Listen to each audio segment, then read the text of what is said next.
Et on se retrouve en direct sur TV Finance. C'est l'heure du Flash Forex. On va retrouver Philippe Termy. Bonjour.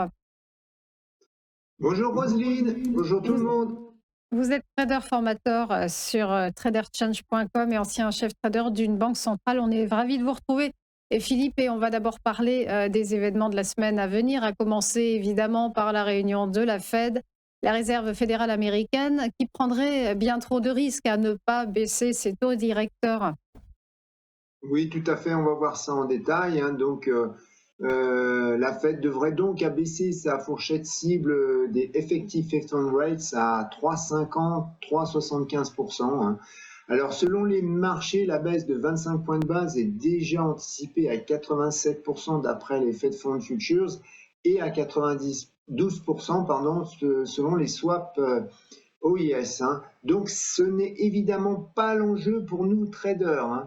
Alors, on a encore deux baisses qui sont attendues en avril et en septembre donc 2026, mais c'est bien connu, le marché a souvent tort à long terme, hein. En tout cas, donc la Fed prendra moins de risques à abaisser ses taux directeurs maintenant que de ne pas les baisser, car après la fin du shutdown, ben, on a toute une série de chiffres qui va être publiés maintenant et qui donnera plus de détails sur l'évolution de l'économie américaine, hein.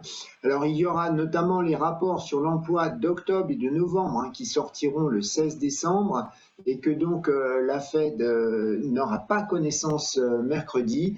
Et on aura aussi l'inflation donc le 18 décembre, hein. Alors, si la Fed veut laisser ses taux directeurs inchangés, hein, donc à contrario, elle préférera donc la réunion suivante du 28 janvier, hein. Donc ce sera plutôt du côté des prévisions et des dot plots que les traders chercheront des indices pour savoir si les baisses de taux vont continuer en 2026, hein.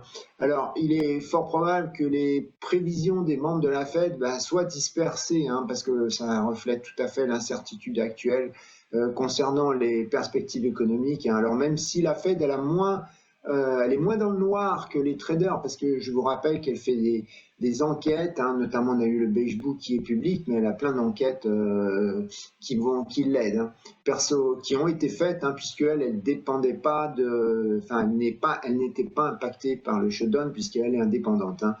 Alors au final, donc la Fed devrait délivrer un hawkish cut, hein, c'est-à-dire que M. Powell risque de refroidir un peu les marchés concernant des baisses de taux ultérieures, des baisses ultérieures de taux directeurs donc en 2026.